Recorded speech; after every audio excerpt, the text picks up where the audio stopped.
So today my topic is definition of literature by Imam Jaffer As Sadiq alayhi salam.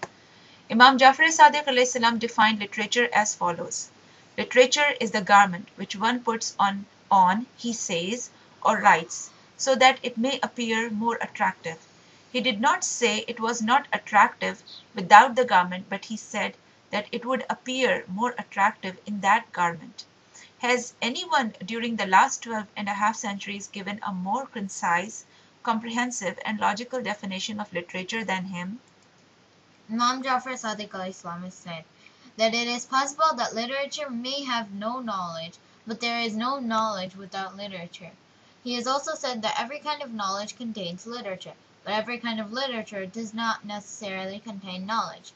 These are also concise and comprehensive definitions of relationships between knowledge and literature.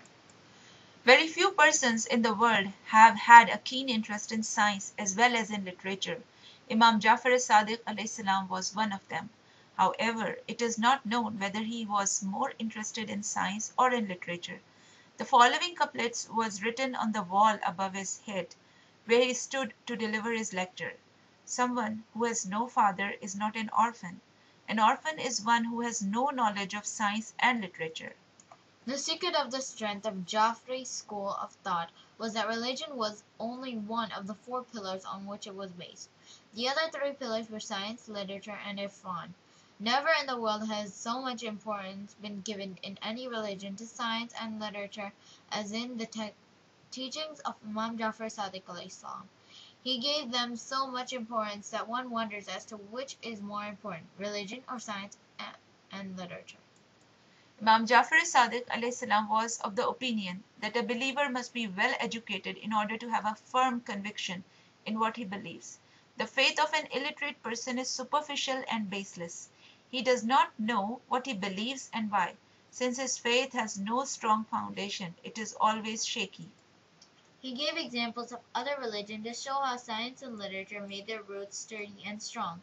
He said that when Islam spread from the Arabian Peninsula to other countries, illiterate persons embraced Islam soon, but educated persons were converted only when it was proved to them that Islam is a religion of this world as well as of the next. He considered science and literature as two of the most important parts of his system of religious education. He also believed that they were essential for raising the status of human beings and making them into good citizens. It was his firm conviction that in an educated society there is respect for the rights of others and mutual cooperation and trust among its members. He believed that his system of education, which had four important subjects, theology, science, and literature and irfan, was essential for the strength and survival of the Shias and would be more enduring and lasting than any structure of steel. Out of the four basic subjects, theology, science, and literature proved to be so useful and effective that the first half of the second century in which he lived became the period of renaissance of science and literature in the Muslim world. Imam Jaffer Sadiq was not the only person who created the Golden Age, but without a shadow of doubt. He started the literary movement. If he had not taken the first step and given encouragement to scientists and men of letters, there would have been no literary awakening and no renaissance of knowledge. Those who say that Abbasid caliphs encouraged the spread of science and literature are mistaken. The first two or three of them did nothing but strengthen their own position. Those who came after them used to spend their time in worldly pleasures and paid scant attention to the cause of knowledge and learning. Out of 37 Abbasid caliphs, only a few of them had any real interest in the advancement of knowledge. The rest of them were after the satisfaction of their own desires. However, it cannot be denied that the attention paid by some of them was effective in spreading knowledge in the Muslim world, since the public treasury was under their control. They could and did make handsome presents to poets and writers.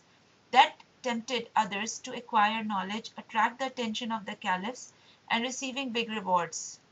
According to him, every activity apart from earning one's living is due to lack of work. We play games, take walks, give parties, and sleep late at night simply because we have nothing else to do. The following epigram appeared on the wall in his workplace: "Anyone who invites you to lunch or dinner is your enemy, since he interferes in your work." The Quran was the first book of prose for the Arabs of the desert, but they did not consider it a piece of literature. They took it to be a miracle and over and above all kinds of literature in the world. Although the Holy Book had shown them that literature could be created in prose, no one in the first century of the Hijrah wrote any book in prose except Imam Ali ibn Abi Talib alayhi salam, Ali ibn al-Hussein alayhi salam, and Muhammad al-Baqir alayhi salam. It was Imam Jaffer As Sadiq who aroused the interest of the Arabs in prose and made it part a part of Arabic literature. It was customary on the Arabian Peninsula before Islam and for a long time afterwards to reward and recite the best piece of poetry, but there was no reward for the writer of the best prose, because Arabs did not consider prose as a part of literature. Either Imam Jaffer Sadiq or his father Imam Muhammad Baqir was the first person to set a reward for the writer of the best piece of prose.